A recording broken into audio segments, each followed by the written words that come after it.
உணவே மருந்து, மருந்தே உணவு என்ற பழமொழிக்கு ஏற்ப நாம் அன்றாடம் பயன்படுத்தும் உணவு வகைகளில் இடம்பெறும் பொருட்களின் உள்ள மகத்துவத்தை பற்றியும் அதில் அடங்கியிருக்கும் மூலிகைகள் குறித்து விவரிக்க வருகிறது இப்பகுதி. நலம் தரும் மூலிகை.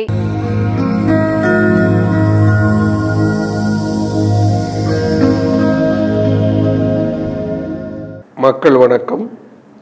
உலக தமிழ் அறிவாளிகளே, சித்தர்களின் அருளால் நலமுடன் பல்லாண்டு வாழ்வோம். மக்கள் தொலைக்காட்சியில் புத்தம்புது காலை என்கின்ற நிகழ்ச்சியிலே நீண்ட ஆயுளோடு ஆரோக்கியத்தோடு வாழ்வதற்கு சித்தர்கள் என்ன சொல்லி இருக்கிறார்கள், அதை பற்றி நாம் தொடர்ந்து பார்க்க இருக்கிறோம்.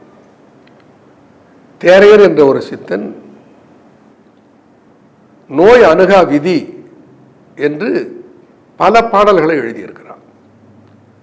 நோய் அணுகாமல் இருந்தாலே இந்த உடல் நலிவுறாது.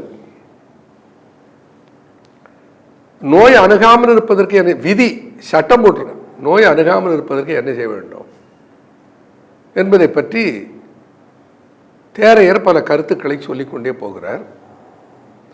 அவைகளை கடைபிடித்தாலே நிச்சயமாக ஆரோக்கியமாக நெடுநாளைக்கு வாழ முடியும். அதற்கு நான் உத்தரவாதம் அளிக்க முடியும். நெடுநாள் வாழறதுக்கு அது என்ன மாத்திரைங்க, அது கொடுங்க, நான் வாங்கி சாப்பிட்டுக்கிறேன், எவ்வளவு கோடி இருந்தாலும் பரவாயில்ல, கொடுத்து வாங்கி முழுங்கிடுறேன். இப்படிப்பட்ட சிந்தனை நம்முடைய மனசில் துரதிருஷ்டவசமாக பதிந்து விட்டது. எதுக்கு எடுத்தாலும் மருந்து சாப்பிடுறது. சித்தனுடைய சிந்தனை என்ன? ஏழை எளியவன் என்று இல்லாமல், பெரிய பணக்காரன் செல்வந்தன் என்பது இல்லாமல், படித்தவன் படிக்காதவன் என்று இல்லாமல், எல்லோரும் தனக்கு விதிக்கப்பட்ட ஆயுள் முழுவதையும் வாழ்வதற்கு வழி சொன்னவர்கள் தான் சித்தர்கள். வசதி படைத்தவனுக்கு மட்டும் அவர்கள் வழி சொல்லவில்லை. அப்படி எல்லோரும் நீண்ட ஆயுளோடு வாழ்வதற்கு, எல்லோரும் ஆரோக்கியத்தோடு வாழ்வதற்கு தேரையர் அவருடைய புத்தகத்திலே பல வழிமுறைகளை சொல்லி இருக்கிறார். இவைகளை கடைபிடிப்பது சிரமமான சிரமமே கிடையாது. கால செலவு கிடையாது. இப்போ நான் சொல்றேன், இதை நீங்க கடைபிடிச்சு பாருங்க. நான் இன்றைக்கு 3 கருத்துக்களை சொல்லுகிறேன். அதை கடைபிடிச்சு பாருங்க. அதிக நாள் இல்லை, ஒரு 5 இருந்து அதிகபட்சம் 10 நாள், 5 நாள் கடைபிடிச்சிங்கனாலே அப்புறம் நீங்க அதை விட மாட்டீங்க. ஏன்னா அதனுடைய பலனை கண்டுபிடிச்சிருவீங்க. நான் சொல்ல போகிற செய்தியெல்லாம் உங்களுக்கு அன்றாட வாழ்க்கையில் ஏற்பட்டு கொண்டிருக்கிற செய்திகள் தான். ஆனால் என்ன கொடுமைன்னா, இதை நாம் யாருமே கவனிக்கல. நான் சொன்னதுக்கு அப்புறம் கவனிச்சு பார்த்தீங்கன்னா, ஆமா இதெல்லாம் உண்மைதான், ஐயோ இதெல்லாம் தெரியாமல் இருந்துட்டு இவ்வளவு காலம் போயிடுது என்று நாமே நினைப்போம். அப்ப இந்த செய்திகளை சித்தர்கள் சொல்லி இருக்கிறார்கள் என்பதை உலகுக்கு சொல்ல வேண்டும் அல்லவா? அதற்காக இதை நான் சொல்லுகிறேன். எல்லோரும் கடைபிடிப்பார்களா? நிச்சயமா கடைபிடிக்க மாட்டார்கள். ஏன்னா இதற்கு செலவு செய்ய வேண்டியது நேரம், பணம் இல்லை. எல்லாரும் எவ்வளவு பணம் வேணாலும் செலவு பண்ண தயாரா இருக்கும், நேரம் செலவு பண்ண தயாரா இல்லை. இதற்கு தேவை நேரம். அப்போ சித்தர்கள் என்ன சொன்னா நோய் இல்லாமல் ஆரோக்கியமாக வாழ முடியும் என்று சொல்லி இருக்கிறார்கள். ஒன்று எடுத்துக்கொள்ளும். முதல்ல ஒரு நெறி. என்ன ஒரு நெறி? திருவள்ளுவர் மருந்து என்று ஒரு அதிகாரத்தை அமைத்தார். அதிகாரத்துக்கு பேர் மருந்து. அதில் அவர் என்ன எழுதுகிறார்? மருந்து என வேண்டாவாம். யாராவது துணி கடை வச்சுட்டு துணி வாங்க வேணான்னு சொல்லுவாங்களா? யாராவது பலசர கடை வச்சுட்டு மளிகை சாமான் வாங்காதீங்கன்னு சொல்லுவார்களா? திருவள்ளுவர் தான் சொல்றார் தைரியமா. அதிகாரம் மருந்து.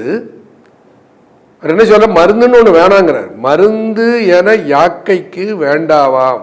யாக்கைனா உடம்பு. இந்த உடம்புக்கு மருந்துன்னு ஒன்று தேவையே இல்லை. அப்போ எப்போ தேவையே இல்லை? நம்ம அப்படின்னா எவ்வளோ சந்தோஷப்படுவோம். எதுக்கு எடுத்தாலும் மருந்து மருந்துன்னு அலையிறோம். மருத்துவத்துக்கே பாதி சம்பளம் போயிடுதுன்னா வேதனைப்பட்டுக்கிட்டு இருக்கமே. மருந்துன்னே ஒன்று உடம்புக்கு வேணான்னு சொல்றாருன்னா என்ன பண்ணா வேணும்? மருந்து என வேண்டாவாம் யாக்கைக்கு. எப்போ அருந்தியது அற்றது போற்றி உணின் என்று சொல்லுகிறார். அருந்தியது, இது மிக முக்கியமான ஒரு சொல். வள்ளுவனை விட ஒரு தமிழ் இலக்கியத்தில் வல்லமை பெற்ற ஒரு புலவனை, வள்ளுவனை, கம்பனை, இளங்கோவை எல்லாம் ஒப்பிட்டு பாரதி பாடுவார். அப்போ வள்ளுவர் என்ன ஏதோ ஏனோ தானோன்னு அருந்துதல் என்ற சொல்லை கையாண்டிருப்பார். அருந்துதல் என்பது திரவத்தை பானத்தை உட்செலுத்துகிற முறைக்கு கையாளுகிற சொல்லுதான் அருந்துதல். மது அருந்தினான், தண்ணீர் அருந்தினான், அருந்துதல். அருந்துதல்னா குடித்தல். இப்போ உணவை எப்படி சாப்பிடணும்னு சொல்றார், குடிக்க வேண்டும் சொல்றார்.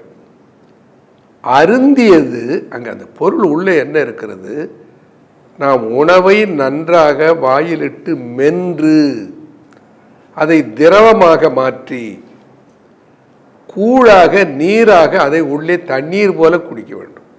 கெட்டியாக வாயிலே போட்டதை நீராக மாற்றி உள்ளே செலுத்த வேண்டும். அருந்துதல், அதான் அதுக்கு அர்த்தம் அருந்துதல். நம்ம என்ன பண்ணுறோம், லப்பு லப்புன்னு அள்ளி போட்டுக்கிட்டு ஓடுறோம், சாப்பிட்றதுக்கு நேரம் இல்லைங்கிறோம். அதை விட கொடுமை பிள்ளைகளை வளர்க்குறதே வேன் வந்துடுது, சீக்கிரம் இந்த போட்டு வாயில் துருத்து அவசர அவசரமாக அதை முழுங்க வச்சு அதை வேனில் ஏற்றி பள்ளிக்கூடத்துக்கு அனுப்புகிற பழக்கிறதே தப்பாக பழக்கிறோம். சாப்பாட்டை நன்றாக வாயிலிட்டு மென்று சாப்பிட வேண்டும் என்று சொல்லிக் கொடுக்க தவறி விடுகிறோம். வாயிலிட்ட உணவை நன்றாக மென்று அது கூழாக வேண்டும். அப்போ எத்தனை தடவை மெல்றதுன்னு ஒரு ஃபார்முலா சொல்லிவிடுறேன். அப்போ நீங்கள் எல்லாம் இதை பின்பற்ற ஆரம்பிச்சுப்பீங்க. எத்தனை முறை மெல்லலாம்? 50 முறை வென்று விழுங்குவதுன்னு வச்சுக்கோங்க. 50 டைம்ஸ் வாயில் ஒரு கவளம் உணவை போடுறோம்.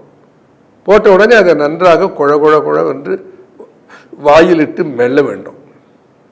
நாம் என்ன பண்ணுறோம், கன்வேயர் பெல்ட் மாதிரி வாயில் போட்டு தள்ளிக்கிட்டே இருக்கும். பாதி குழன்னு, பாதி மென்னது, பாதி மேகாது, பாதி மென்று கூழானது, பாதி அப்படியே. இன்னும் சில பேர் சொல்லுவார்கள். இதை தொடர்ந்து பார்க்கலாம். நன்றி, வணக்கம்.